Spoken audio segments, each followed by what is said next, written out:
Test.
Just a wee bit, Letty. Just a wee bit.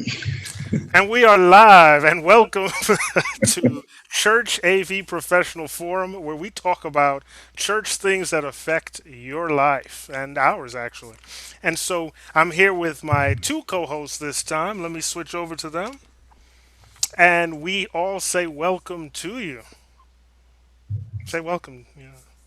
Welcome. Welcome. Hi. Thanks for tuning in.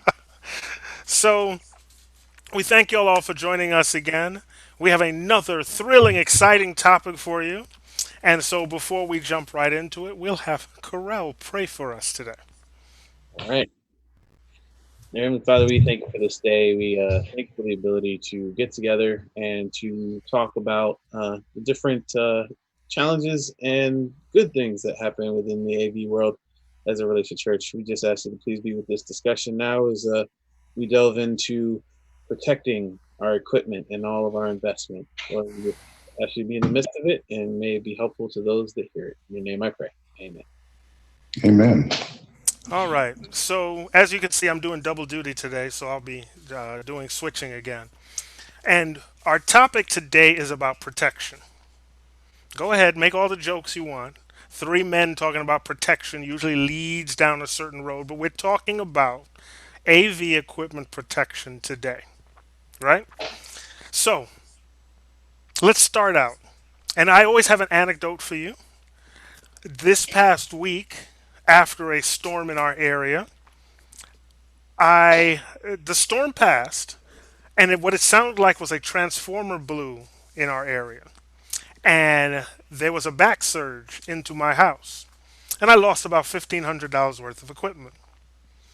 This is Goodness. equipment that was sitting on UPSs, surge protectors, things that I've known for years that I put in place, completely worthless, apparently. So, you guys, tell me, what do you guys currently use for protecting your AV equipment? Ooh. Um, well, it depends on location. So I'll start with work because I think that's the most relevant to the discussion. So at work, we actually have Furman set up there. Bunch of relays, very heavy contractor grade battery backups, Hmm. and just very intricate system, network monitored, and everything else, so that we can really kind of put everything together. Um, you know, for my home studio, which I'm sitting in right now, I've got my computer and a bunch of my equipment that is essential hooked up on a regular APC computer battery backup type deal. And then at church, we have good number of surge protectors for a lot of our equipment, and some battery backups in some key locations. So that's what we're running over in those 3 different spots that I frequent. Colin?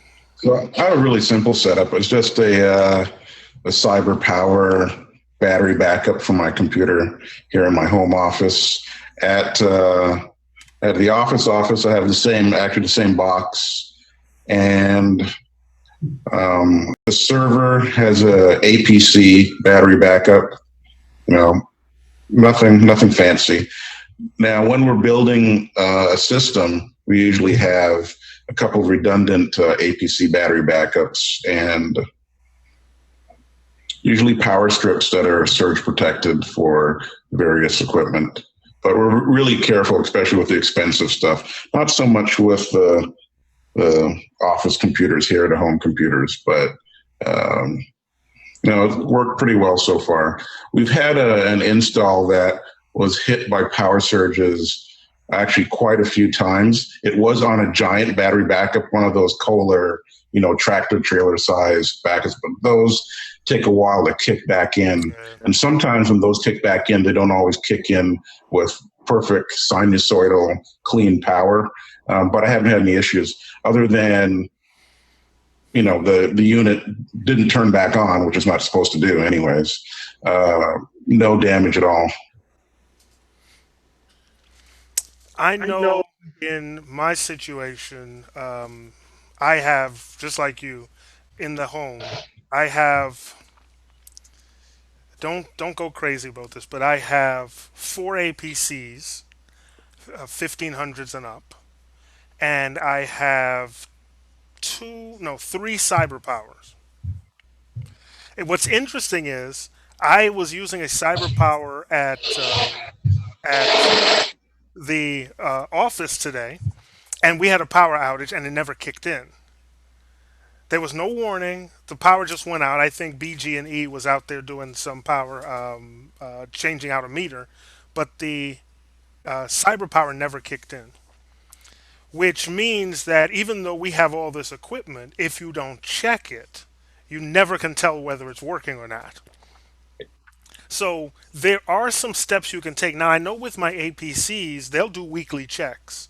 They'll click themselves off and switch directly to battery to see if they kick in. So my concern is whether I bought a good enough cyber power instead of just trashing the company and saying they're garbage. I can't say that because I just bought 2 more today. But are we doing tests when we buy this protection equipment? Are we testing it? And I want to come back to Karel, what you said about the Furmans, because this is the second time I've heard about them. We have them in church. It seems they're really good for AV equipment, but I want to know what differences you see with a Furman versus some of the other things, especially for line conditioning. But I want to get back to that. So when you're buying protection equipment, like you said, we have 3 different grades from home office to church to major installations. So I'll start with you, Colin. What differences do you see with the quality between those different areas? Quality, not much, to tell you the truth. Generally, it's price. So kind of like the industry standard was Furman for a very long time. Usually the first rack unit in your rack was your vanity plate that said, who designed a rack. And then the second one was always a Furman, right? No matter what, if it was an audio rack, a video rack, or what have you, it would always be a Furman power conditioner. And it would have maybe a single switched outlet, and then at the back, unswitched outlets that were surge protected. And the fancier ones had a little BNC connector that you could, put some lights on, or sometimes they had pop-out lights so that, in the dark environment, you can look down and, see the controls and that sort of thing. So it was very functional. I mean, usually it was a light for the back of the rack, some lights for the front of the rack, surge protection, and sometimes they even have a little meter on them too to know if you're getting into like an overcurrent type of a situation or an undercurrent situation. You can look at the amperage and the voltage and kind of monitor that too. But my favorite really has become the Art series. I think that's the name of the company, ART. They're out of Toronto, Canada. Essentially, they're less expensive versions of the Furman. I've never had any problems with them. They're great. Um, Cyber Power. We've been using a lot of cyber powers in professional installs. And now I'm not talking about the battery backup version that you see at the Micro Center or Best Buy, but the cyber power equivalent of the Furman or the Mm-hmm. ART. That's essentially a one rack unit, surge protector slash lighting unit slash voltage meter slash what have you, that you usually put in the second to topmost slot in your rack.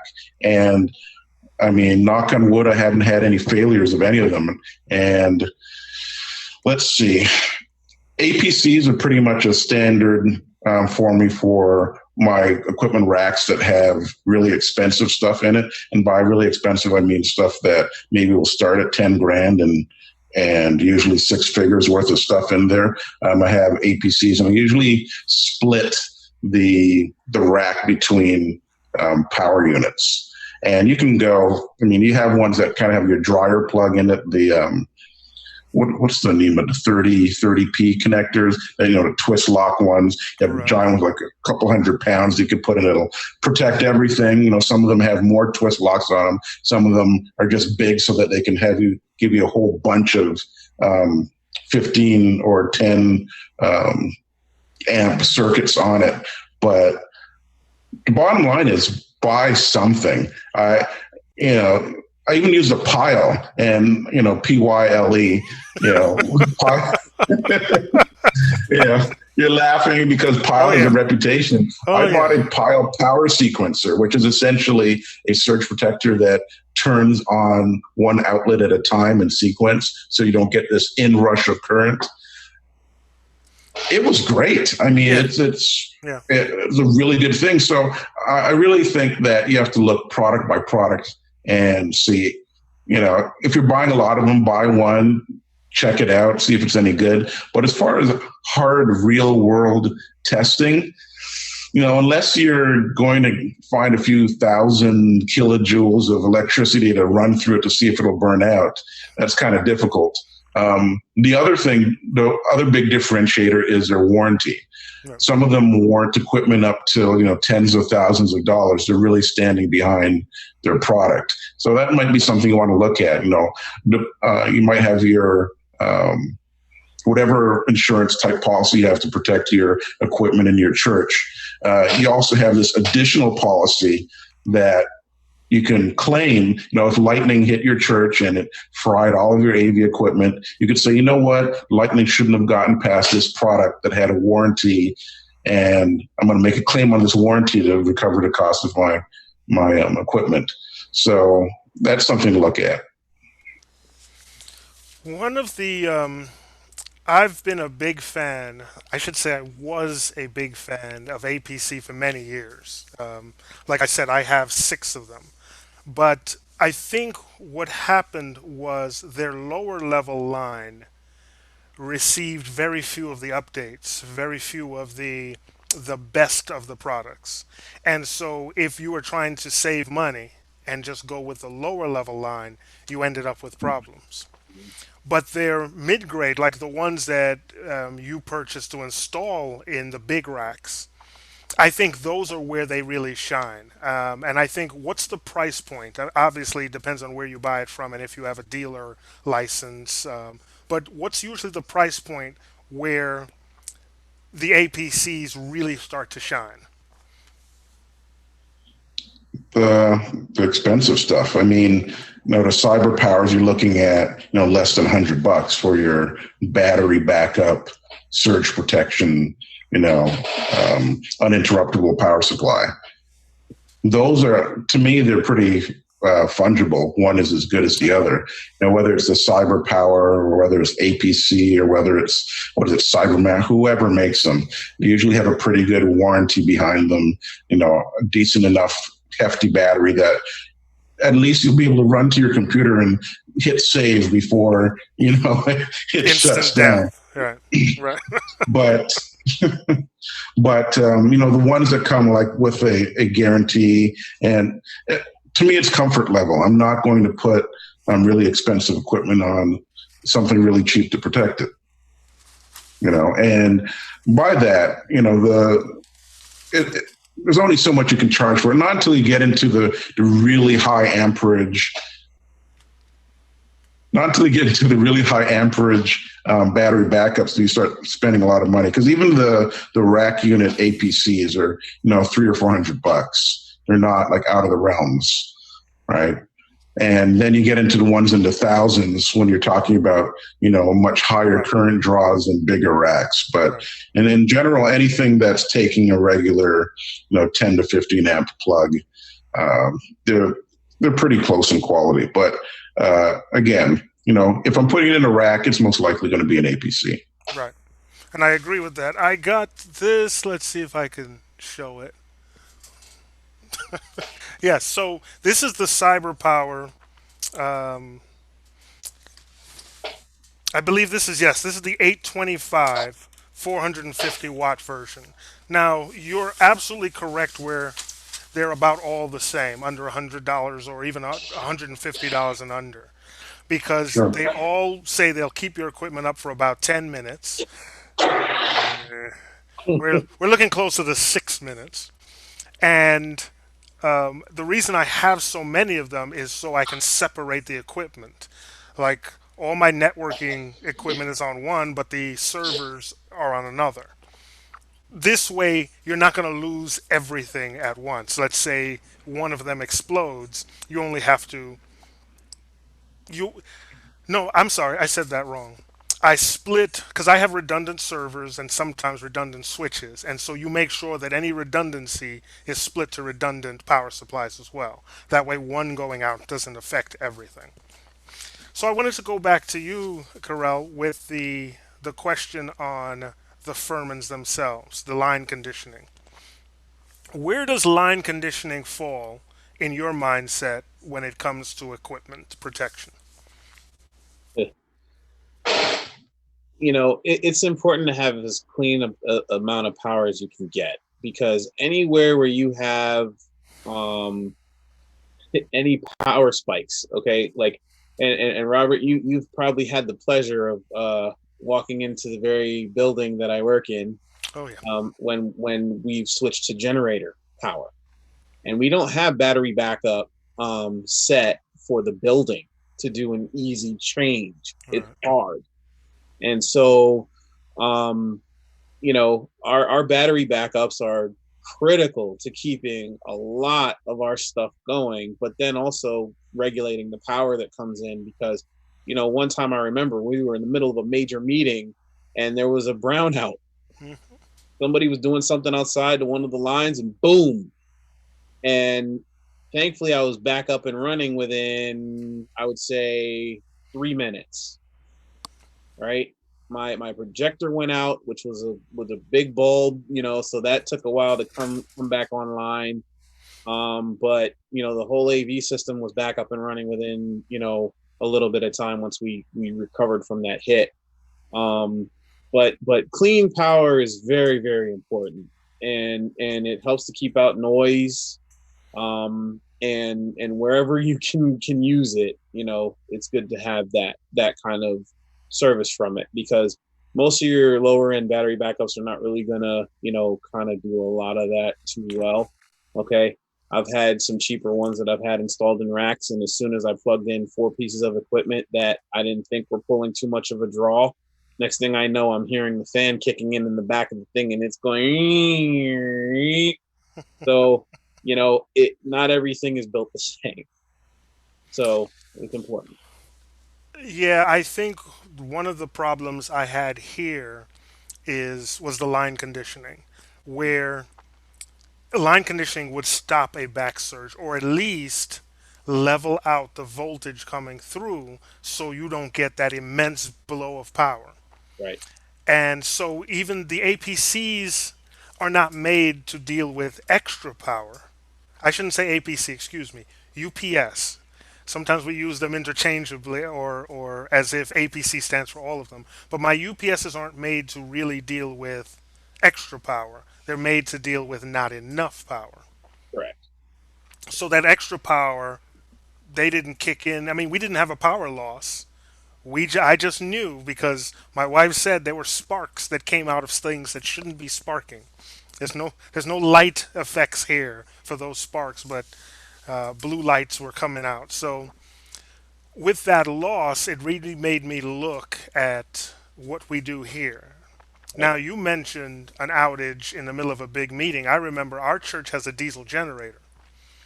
But as you said, there are seconds between when power goes off, when it realizes power is not immediately coming back before the generator kicks in. Correct. And during those seconds, like you said, if we're streaming and you lose power to the computer for a second, you're done. Like you said, audio systems, we get the big boof as the speakers go off improperly. Hmm. But besides the Furman, and I'm going to bring up some pictures of the different devices as well, is there anything else besides line conditioning and battery backups that you've dealt with? I mean, most of what I've had to deal with has been along the lines of those two items, but with that brownout, it scared me because we were dealing with voltages that of untold amounts. I really didn't know what happened, and I was calling down to maintenance. Hey guys, that really had me concerned, and it had me take a look seriously at what we were doing for our setup. Um, because when we had that outage, I was like, nope, we're not having that again. It's really scary when you're dealing with something like that or a thunderstorm. I mean, I could tell you, I remember in college, I'm sitting there at my desk, and there's all this thunder lightning going on outside, and then I'm just hearing this arcing noise, and then it turns out that lightning had actually come up through my switch, through the network line and right into the switch, and my dad was holding it, and he had to drop it. Right? So I mean, that had me looking for a device that I could actually put a surge protection on the network line, because actually had a piece of equipment fry that was plugged into that thing. So it could have been easily my computer.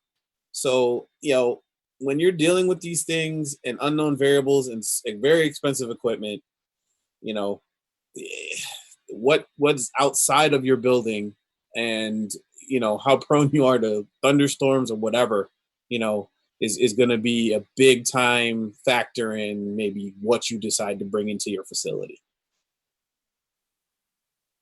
But that said, I remember back in the day when the UPSs had, well, I guess we're talking about a bunch of things. We're talking about line conditioning, we're talking about an uninterruptible power supply, and we're talking about surge suppression. So I, other than the Furman type things for the rack, right, with the belt and suspenders, usually I'll put in a surge suppressor, Mm-hmm. and then my battery backup will be a combination of surge suppressor, line conditioner, and uninterruptible power supply. But talking about network, remember when they used to have those RJ11 connectors on them, Yep. right? So you're supposed to put your phone, your good old Cat 3, Right. I believe, Right. your phone connector through it. Right. Now I believe they have network connections on them, Yeah. but the thing is, maybe I just keep them too long or change the batteries or try to just, reuse them too long. But I feel like, mine is still Cat 4. I know there's no such thing. But seriously, I mean, and every time I bought one or I looked at one or I got around to saying, okay, I'm going to put my network connections through this so that no voltage comes down the line, it's never at the same category, or it's like one or two categories behind the Right. cabling I actually want to use. So Right. I'm at Cat 6 now. It would be like Cat 5. Or when I was at Cat 5, or when I was at Cat 5E, it would be at Cat 5. Or when I'm at 6, it would be at 5E. Or when I'm at 6A, it would only be 6. So I just never found it to be useful. I've never plugged into them beyond when I used to use a modem. Yeah. I haven't found them to be useful. What's interesting is I lost my firewall this during this storm, and I lost the port that it was plugged into in the switch. Yep.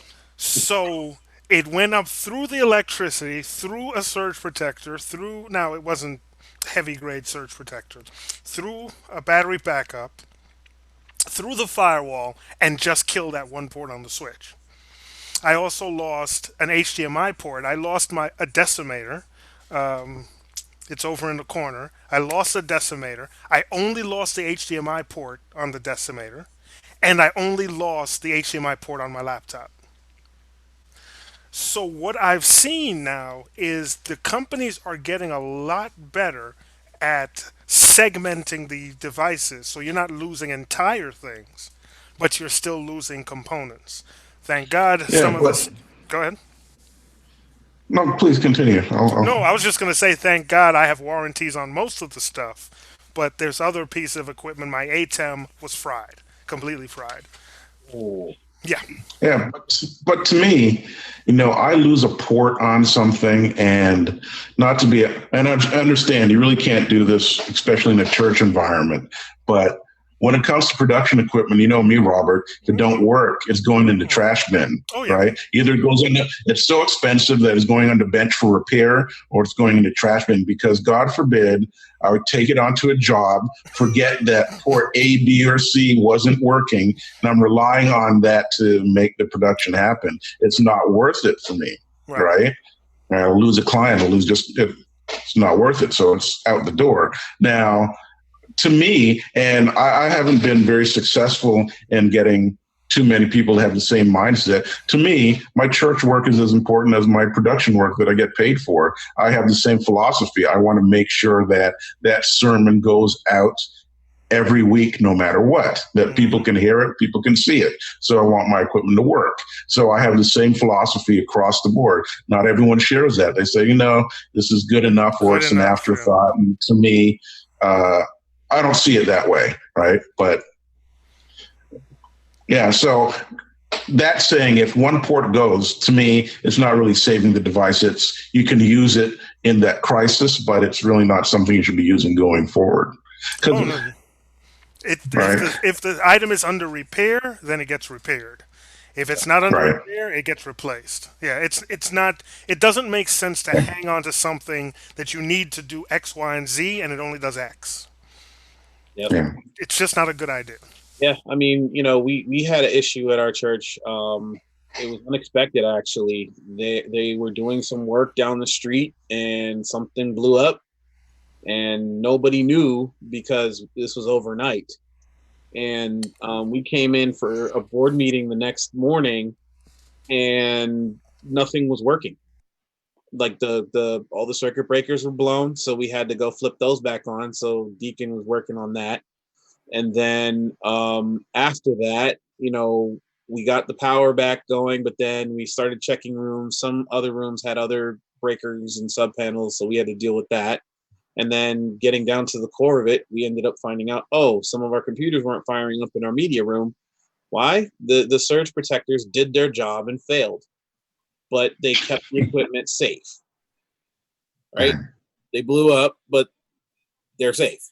So we had to throw those things out. I mean, you could easily see that they were burnt, right? So it doesn't matter how tiny of a thing it is. If it's meant to be in there to help you out with something, hey, we didn't have to replace computers, that's a good thing. but we can't always be lucky. I mean, hey, that lightning strike I had hit my switch in college. That switch gone. So that one went right into the trash, and I never got a metal body one ever again because that arcing was scary. Well, that's the other thing that's particular to churches or any other volunteer organization is if a piece of equipment goes, or even worse, a component on a piece of equipment goes, you have to communicate that to the entire team, because someone might come behind you, or you're off that Sabbath, you're off that Sunday, you're off that prayer meeting, you're off that what have you, and you didn't communicate that X, Y, and Z. At best, you wasted someone's time. At worst, you tanked an entire meeting, event, production, wedding, funeral, what have you. right? So, that's I think a critical point about protecting the equipment is keeping the lines of communication open, letting people know, hey, this thing is broken. You take it out of the chain, put a note that someone doesn't put it back in the chain, or if you have the authority to dispose of it, and just make everyone aware that there's something that's broken that needs to be fixed. Yeah. Your mic's off, Robert. You're muted, Robert. We still can't hear you. Still can't hear you. I advise people to never get these because you have the tendency to hit these mute buttons by accident. So it's a mute button Little attached to my fidget headset. switch. Yeah, exactly. This? Yeah, exactly. Yeah. What is it? A Logitech H340? Yes. I ran out of time to set up my boom arm, so. But one of the things I want to talk to you about, Colin, is Uh-oh. where in the planning phase, because you've done major planning, major installations, where in the planning phase does power and power protection come in? That a real question? That's a real question. I'm not saying what they ask for. I'm not asking you what they ask for. We know how that works. One of the last things they say is, "Oh wait, we need things with 5 things with 20 amp circuits, and we only put 15 amp circuits in. What are we going to do?" I'm not talking about that. I'm saying when you're designing a system, when do you start talking about power and power management, power protection? Maybe a year before anything's ever bought or installed, at least, because you have to talk to the architect, usually the electrician, mechanical engineering and plumbing folks, the general contractor, the project manager, usually sometimes the manufacturers, because, hey, with a year of planning, they might change some of the specifications on you. But here's the thing. It's really hard to get more electricity after the fact or more protection after the fact because the security guys need power. The fire alarm protection guys need power. Sometimes windows and blinds folks need power. Sometimes even plumbing needs power. You have those fancy soap dispensers and stuff, right? AV needs power. The lighting for electrical needs power. So you have to get your power requirements in. And it's not just power. Where there's power, there's heat, right? So the HVAC people need to know what the power requirements are too. Computers generate a lot of heat, even if you have a bunch of consumer computers around, right? You got to dissipate that heat somehow and give it some cool air somehow, right? So figuring out what the thermal load is, figuring out what the power load is, figuring out how many outlets you need so you don't get stuck putting in, what are they called, movable power taps or relocatable power taps, right? If it's racked equipment, do you have room for all that stuff, right? Is there enough electricity in that particular closet for that stuff, right? Are you putting things above the ceiling, right? You can't just string high voltage willy-nilly anywhere. Not if you expect to pass inspection. Right? So it's all that stuff needs to be coordinated on the ground floor. I mean, as soon as you have an idea of what kind of power draws you're going to have, and sometimes it's a little easier to do it by rack instead of by component, you need to get that stuff in as soon as possible, and most certainly before so much as a wall goes up. Yeah, because I mean, to build this studio that I'm sitting in right now took a lot of work, and it took a lot of pre-planning and effort, and thinking about independent circuits, even going to the point of like alternating positions on the wall so that way, like if I'm on this one and then I jump to this one here, it's actually a different circuit, but then the next one over is on the same circuit as the first one. those kind of things that you really got to plan out, to have it set well. Um, knowing what your power draw is going to be very important, because when you plug in all your stuff, you don't want it to, turn on your rack and then all of a sudden, poof, you don't Right. want that to happen either. That's a very bad day. And so as you're putting things together, you really do want to put that thought into it as early as you can get it. I understand, yes, you got to think through what equipment you're going to buy and go through all these lists of this and this and this and this and that. But at the end of the day, the sooner that you have the discussion about what you're going to do with power and how you're going to lay it out, the conduit lines where they're going to run, because I got some stories about that too. And then, how you're going to get things where, and then also thinking about, how many of what you're going to put in place, because you never know, something could go wrong with what you put in. So, hey, having a duplicate there, even if you don't use it right away, is fine. Or you might put in stuff later that you could end up using another line, and oh, hey, great, we ran another one already. There's situations like that, that you just want to try to take care of as best as you can, because it is always easier to put in those things before the walls are closed. Because once the walls are closed, it becomes Takes a tougher job. takes an act of Congress sometimes to get it fixed. Exactly. So now bringing it, we've dealt with huge installations. We've dealt with, I can't even call them small because sometimes church installations. But how about an existing building? And I'll give you an example. I'm chock full of examples here. When we moved into this place, obviously this place was built in 77. It's this house, built in 77.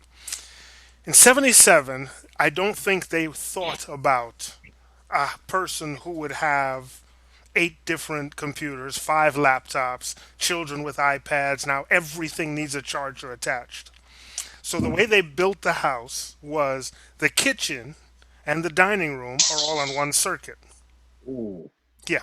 So what happened was, if I ever had the microwave and the toaster oven going at the same time, poof, you got to go down and trip the circuit. Only to find out the real problem was the draw, because I'm using the dining room as my office. The draw from my computers were the real problem. Yeah. So imagine that your church wants to expand, but they buy an existing building. And sometimes the older the building, they want the nostalgia for a church, this old, beautiful building. What do you have to consider before you start talking about where the AV is going to go, and, you know, talking about an older building here?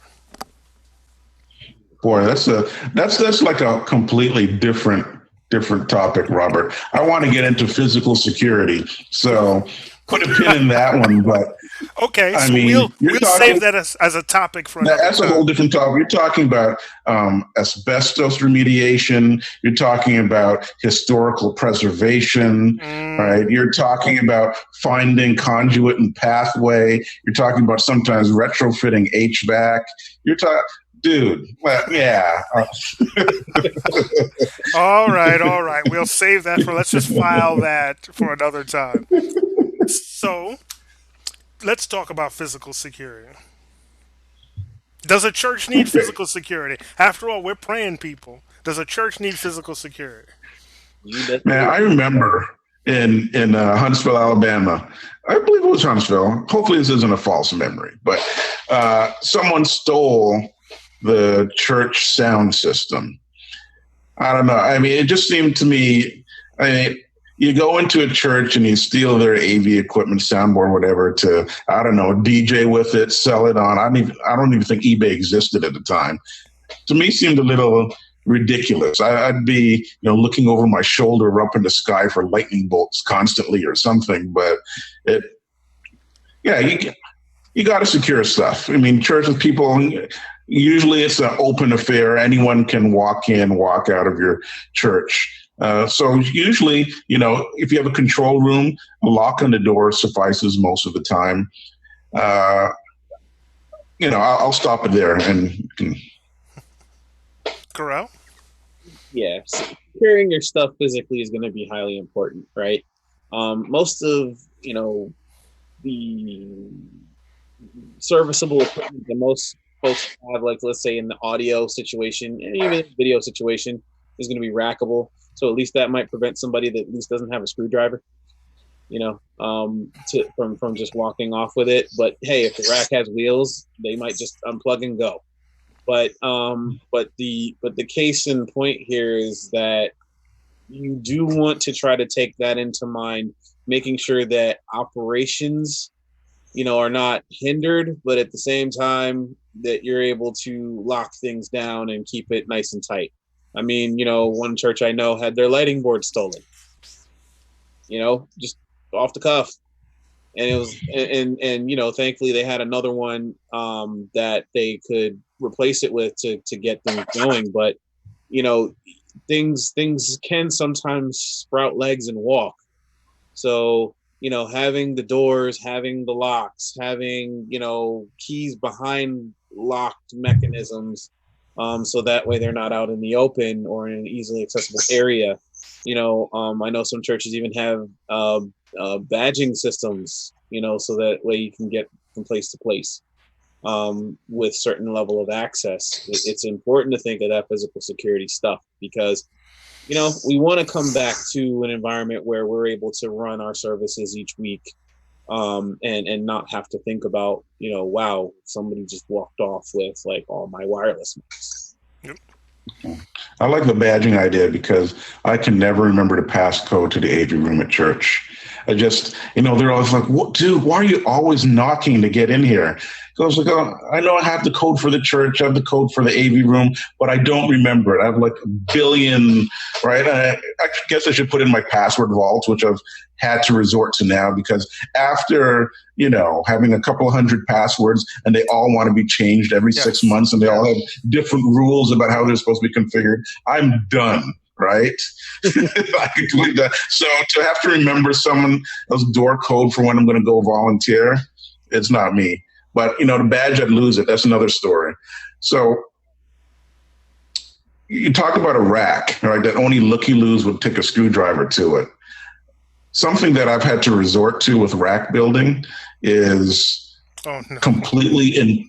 Yeah, you know the drill, Rob. Completely enclosing it because people are, oh, I'll just pull this out right here. I'll just patch this back here. By completely enclosing it, I mean top, bottom, all four sides under lock and key so that all you have is a trunk of wires coming out. You can't get to the back. You can't get to the front. Right. And if you get to the front, what's that? Lacing bars and zip ties. Yeah. Oh, yeah. That doesn't discourage people. Yeah. Yeah. But no, I mean, you can't see the back. It looks just like a big old, I don't know, cabinet, right?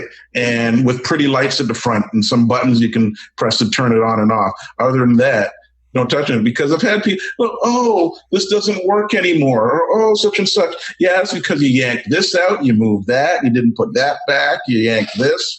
And kind of tired of putting stuff back because you were curious and seeing, well, what was that? Or what was that? And yeah, it'd be zip tied, so it's there on the lacing bar and kind of dangling around. Like, okay. Or even better yet, this is the worst. Dangling is easy because you know what came out and you know where to put it. It's when you start cross patching stuff. Oh, I'll just use this port for a moment or what have you. Lock it up. Yeah. Yeah. I've been fortunate because my background is networking that we started for years with locked rooms. Where you kept the looky-loos, as you call them, from going in and moving ports and cables. Hey, my floor doesn't work, or my cube doesn't work. Let me go just plug this in, and they don't have the faintest idea what they're doing. So we've always had access control. Now the blessing we've had is our at our church, most of the time we have missing equipment is because someone just forgot to return something. And if you search enough, you can usually find it in another part of the church. But there is that loss of time looking for something, and that always squeezes production time. So, do you guys incorporate any sort of tracking, any sort of I nearly had it. The Or labeling, barcoding? Yeah, okay. barcoding, exactly. Yeah, that's Asset tags. Do you incorporate that at all? Um, at work we do. Hmm. At our church, not right now. We definitely do have inventory though, so we know what we have. And when we re-inventory, we know what we lost or what broke.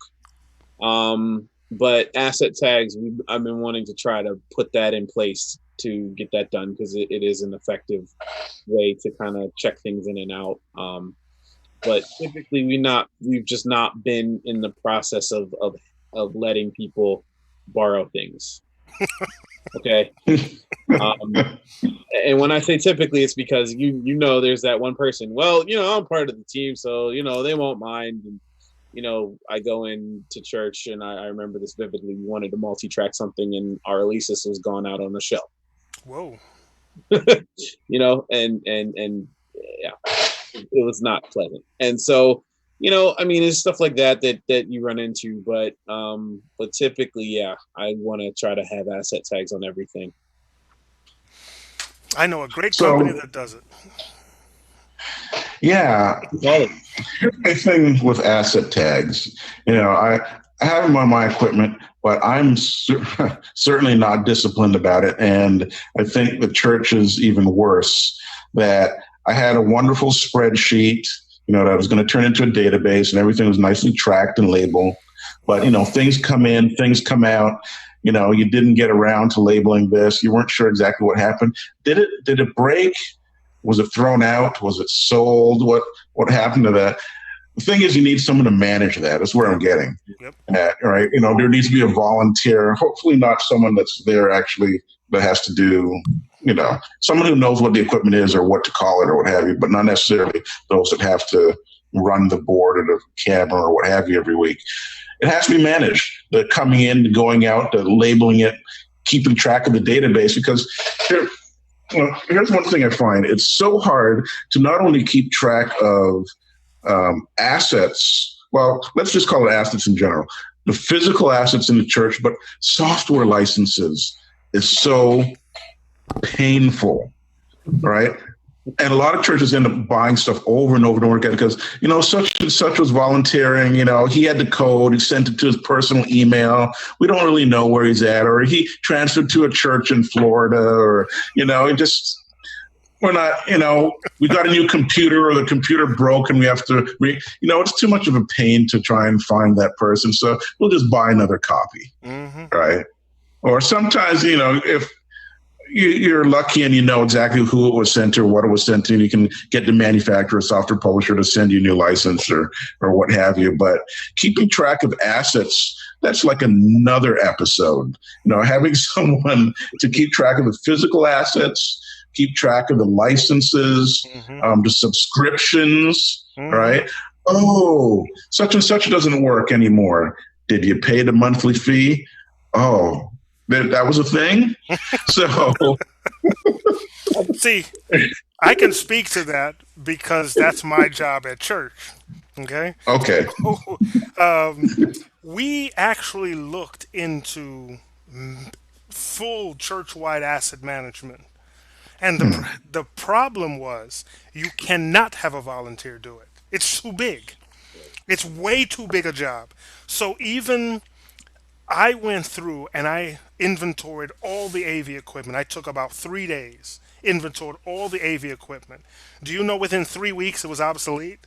Because this repair and Yeah. this had to be fixed. And if you're not there constantly as the equipment comes in and gets installed, you're already out of it. So we even looked into getting someone who would come in with the tags, a barcode gun, and scan everything and put it in the system. That job would employ two people for a year, and we're talking about 1 month. It would employ two people for a year, just of how expensive it is. So unless you're able to invest either the money or the time, or the money and the time, it is a huge job. Right.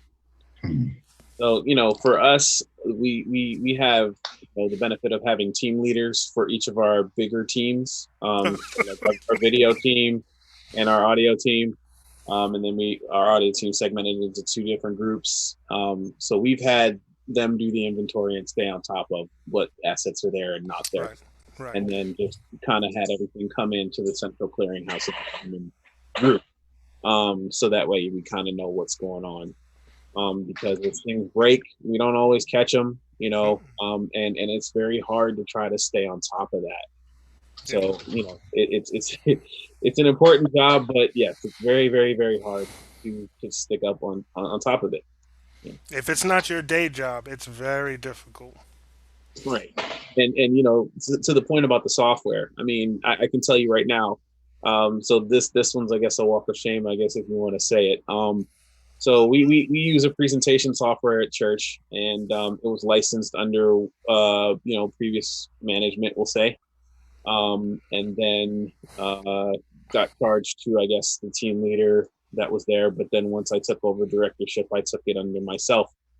When I registered the software, though, um, the another person was logged into the computer software, so it sent the receipt to them. And I've not gotten a receipt for that software product, but I have seen the hit on my credit card. So Uh-oh. now I have to go track down, you know, where that receipt ended up to try to get it submitted so I can get reimbursed.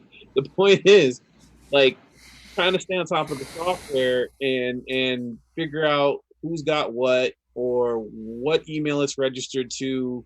I mean, it's been a pain, and for us, I've really been kind of pushing our church to see if we can start up, having a more official IT department that works directly with our treasury folks, so that way we can have them work through all the licensing and everything else that we pay for, and try to bring everything in house a little bit tighter. And look after all of those different things like the software and OS and whatever else. Yep.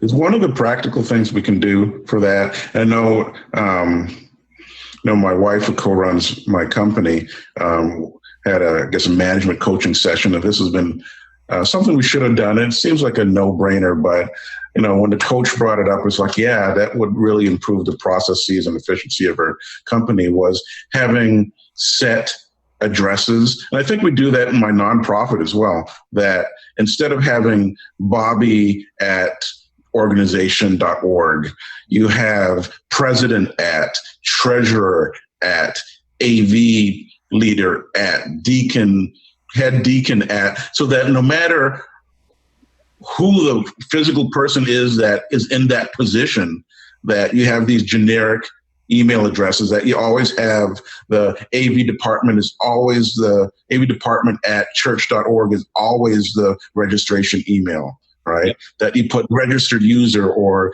church AV or something is in it. So that's always generic, and there's some, what's the word I'm looking for? Continuity in those email addresses. Do either of you employ that, and does it work? We had some semblance of that and have tried to move more into that, especially as our church moved over to the G Suite of product line. And so now that has given us flexibility to the mailing lists that we had, which were manually managed before by the team leaders. Now we have them in database, and then we're able to populate the different lists as people join or take off the teams. And then on top of that, yes, we have generic emails that we can use to register the stuff to now, which we weren't necessarily doing in the past. So, with me being the team leader of our broadcast audio team for a while, certain things are registered to my email. My brother is now the team leader for that team, and he has a couple of things that were registered there. So we're trying to now push more into that sense where we have that generic email for the team, where that email can go, and try to pull that stuff all together. Eventually, I do want, for any paid subscription stuff, especially since the treasury has to be involved, I'd rather that it comes to them, so that way they have a handle on it and they see what's going on, and all of us get pinged, so they know it's a coming thing.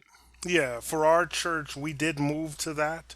That's something that I would say was set up right before I got there. So we have an AV Gmail address so that all these things go there. For my company, I use a variation of that. Every store that I shop at has its own email address.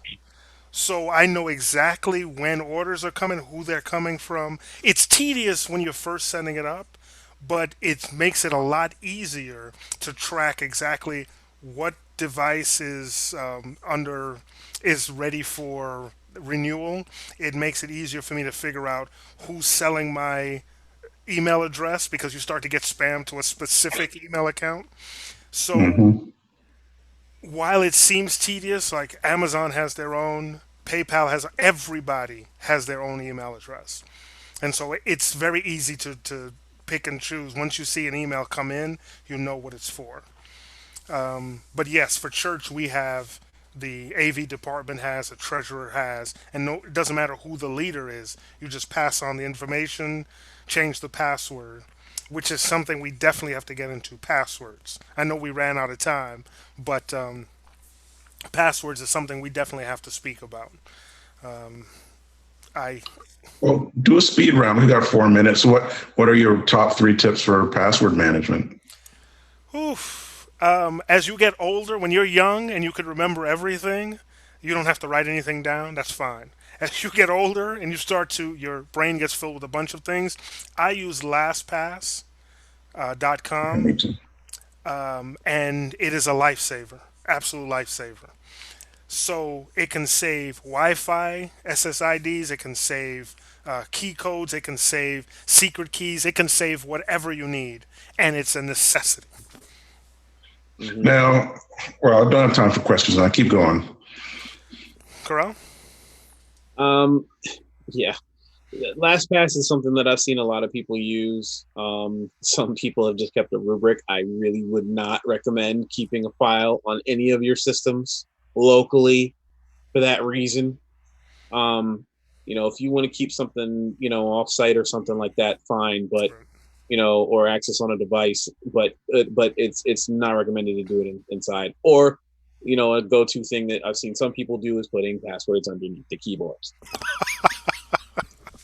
Wait, that goes Oh, back to I, that goes back to physical you security.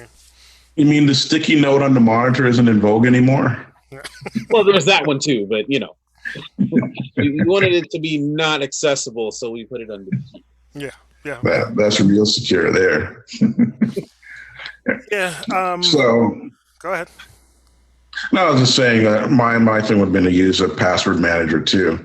I did have a scheme where I came up with an algorithm, but it broke down pretty quickly because there's just too many different types of rules. Like you can have special characters. You must have special characters. You You can't have any cannot special have any. characters at all. Yeah, Your password's too short. Your password is too long. Oh, we're going to change the rules on you mid-year. So you have to come up with a completely different scheme for the same password for the same system. I said, you know what?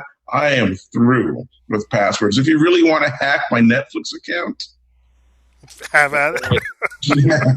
Two-factor authentication wherever you can do it. I mean, that's really what it comes down to. So I get pinged yeah. on email or pinged on my phone to tell me, hey, your password got used out of character.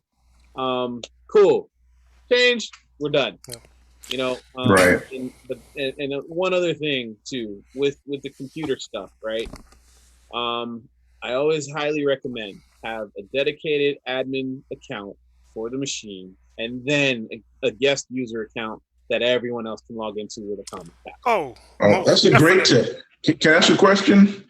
So about the two-factor authentication, and I run into this especially with nonprofits, churches included. It's always someone's phone who isn't available. Yep, yep.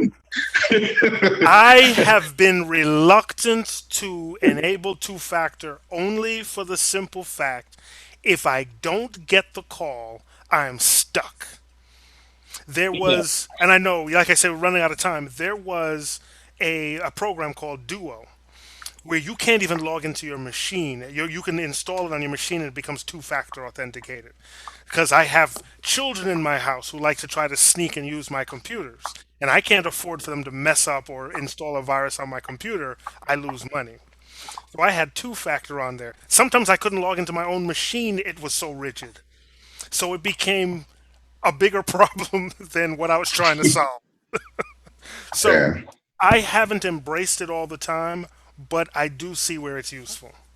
Well, and it depends on the site because there are some that'll just like I have an applet here that it'll give me like a little key code whatever thing, and then I Right, just put it in and blah blah whatever. right.